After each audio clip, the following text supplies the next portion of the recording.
year was 2027. Advances in biotechnology were helping people improve their physical and mental abilities to an amazing degree. Provided, of course, they had enough money. A new breed of people was emerging, half human, half machine.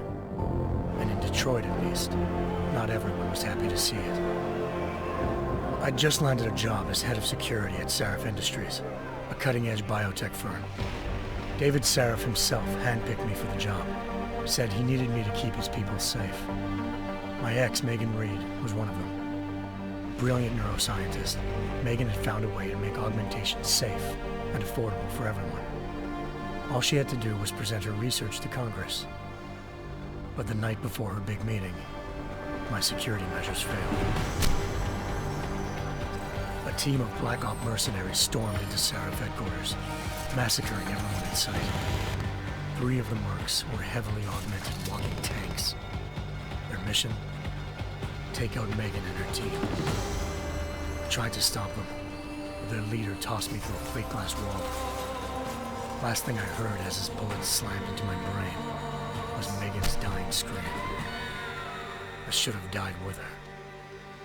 Only I didn't. High-end military-grade enhancements saved my life. The best augmentation Sarif's money could buy.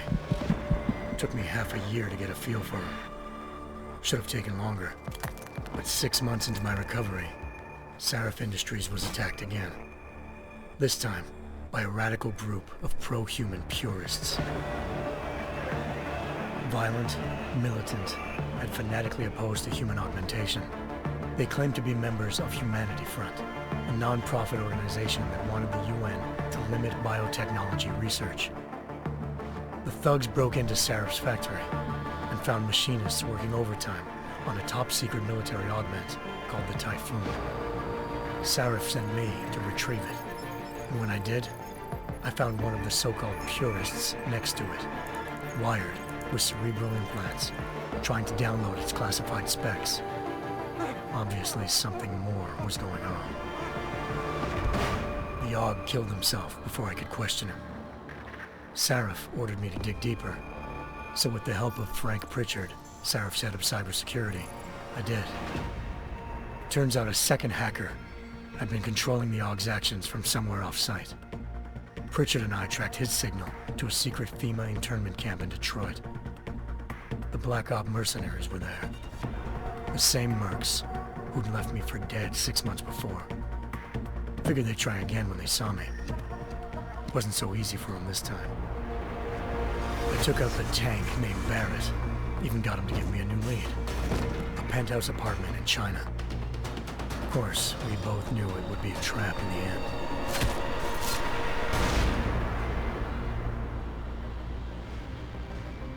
Hengsha Island, China. Home to a city so crowded, they had to build a second city on top of it. Trying to find clues in Hengsha wouldn't be easy. Lucky for me, I wasn't alone. Farida Malik, Sarif Industries' ace pilot, had lived in Hengsha before. A good person to have on your side. She knew enough about the place to get me around. Malik dropped me in the lower city, close to the penthouse Barrett had told me about. Bell Tower Associates, a private security firm under contract to the Chinese government, had agents tossing the suite when I arrived. Just not for the reason I'd been expecting. Turns out the man who lived there was a criminal hacker named Van Bruggen. The same hacker who'd been remotely controlling the Aug in Sarif's factory. Van Bruggen's panicked decision to force the man to commit suicide had been a mistake. Now his mercenary partners were gunning for him, and I needed to find him before they did. Locating Van Bruggen meant playing nice with the Triads, Hengsha's organized crime lords. They had the hacker holed up inside a low-rent capsule hotel. By the time I found him, Van Bruggen had no qualms giving up the woman who hired him. Zhao Yunru, president of the Taiyang Medical Corporation. According to Van Bruggen, Zhao wanted to monopolize the augmentation industry and had hired Black Op mercenaries to destabilize her competition. Sarif Industries was at the top of her list. To prove this, I needed to get inside TYM and grab a surveillance hologram off a server. I suspected Van Bruggen was hiding something when he told me this, but nothing could have prepared me for what I saw. Megan wasn't dead. She and her 4 best researchers had been kidnapped, spirited away somewhere while their kidnappers made it look like they were dead. Desperate to learn more, I confronted Zhao in her penthouse.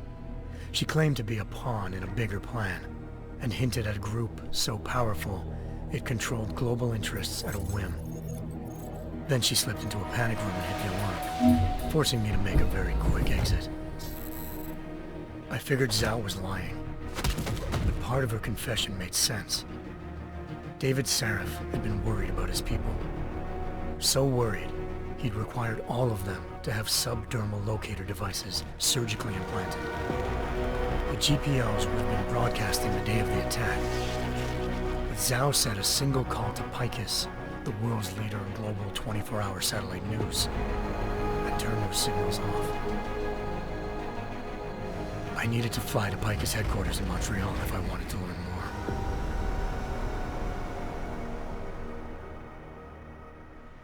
Eliza Cassan, Picus Communications' First Lady of News.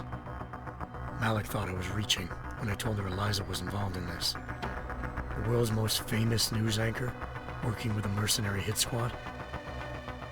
But when I confronted Cassan in her office, she freely admitted to jamming Detroit's satellites the night Megan's team had been taken.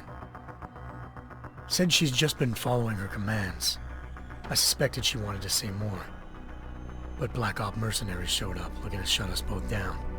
And just like that, the Eliza I'd been talking to disappeared.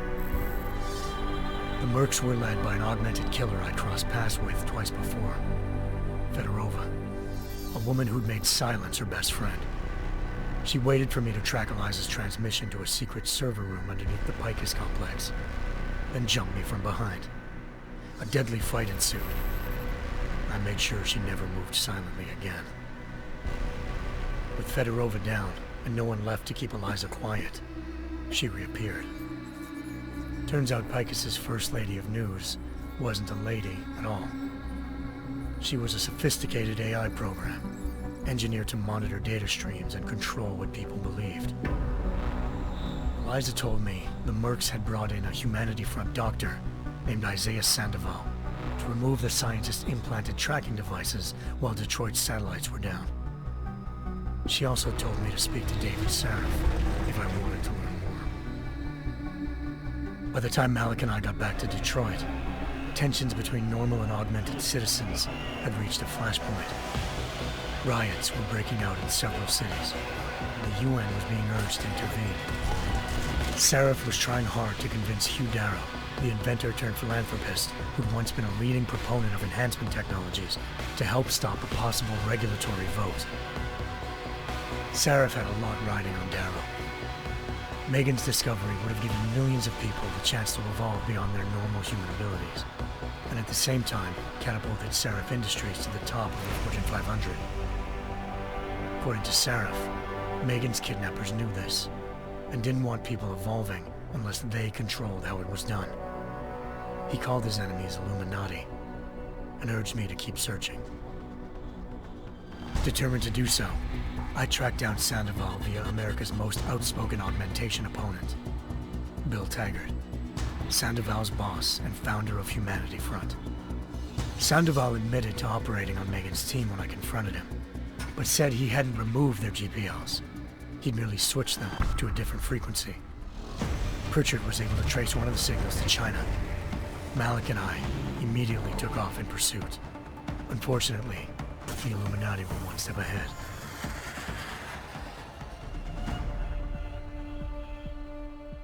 Ambushed. Shot out of the sky by Bell Tower Associates, seconds after entering Hengsha's airspace.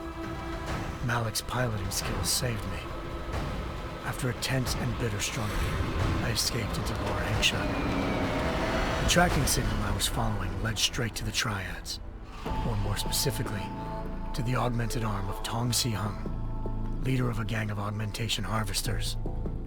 Tong said they'd taken the arm off a corpse, which Bell Tower had left at their door, meaning at least one of Sarif's scientists was dead. Maybe not the rest of them, though. Tong pointed me to a port used for human trafficking and helped me slip aboard a bell tower ship. It was sailing to Rifleman Bank Station, a military base in the South China Sea. Bell Tower was holding kidnapped civilians as prisoners there, and using them to perfect the Chiron Project, a human-computer interface that left most of its test subjects dead. My search for Megan would have ended then, if not for a mysterious ally named Quinn. In exchange for my help exposing Bell Tower, he slipped me aboard a second ship headed to Singapore and an Illuminati-run biotech facility called Omega Ranch. 3 of Seraph's scientists were there, forced by their captors to create a technology capable of remotely shutting down augmented abilities. Thanks to an emergency recall notice issued by the World Health Organization, millions of people all over the world already had the biochip installed. With the help of the scientists, I tracked Megan to a private section of the ranch. There, I ran into Yaron Namir, the walking tank who'd put a bullet in my brain the first time we met. He'd teamed up with Zhao and was hoping to catch me off guard. Their little ambush didn't work. I found Megan in a suite belonging to Hugh Darrow, the billionaire philanthropist who'd Seraph had called on for help. Darrow had convinced her to go along with the biochip plan by promising to sabotage the tech. As she was explaining this, Darrow appeared in a global broadcast, telling the world that augmentations would be the death of mankind. Then he activated the biochips to prove his point. All over the world, augmented people flew into a killing frenzy. Darrow had betrayed everyone, and it was up to me to set things right. To do it, I had to reach Panchaea, a massive installation in the Arctic Ocean. As I raced through corridors built by an all-augmented workforce, I saw death and destruction firsthand. By the time I shut down Darrow's broadcast, I knew the damage he'd done. Still, humanity's future remained unclear. How would the world react to this sabotage? Would people ever regain their faith in augmentations again? What would be the Illuminati's next move? Only time could give us the answers.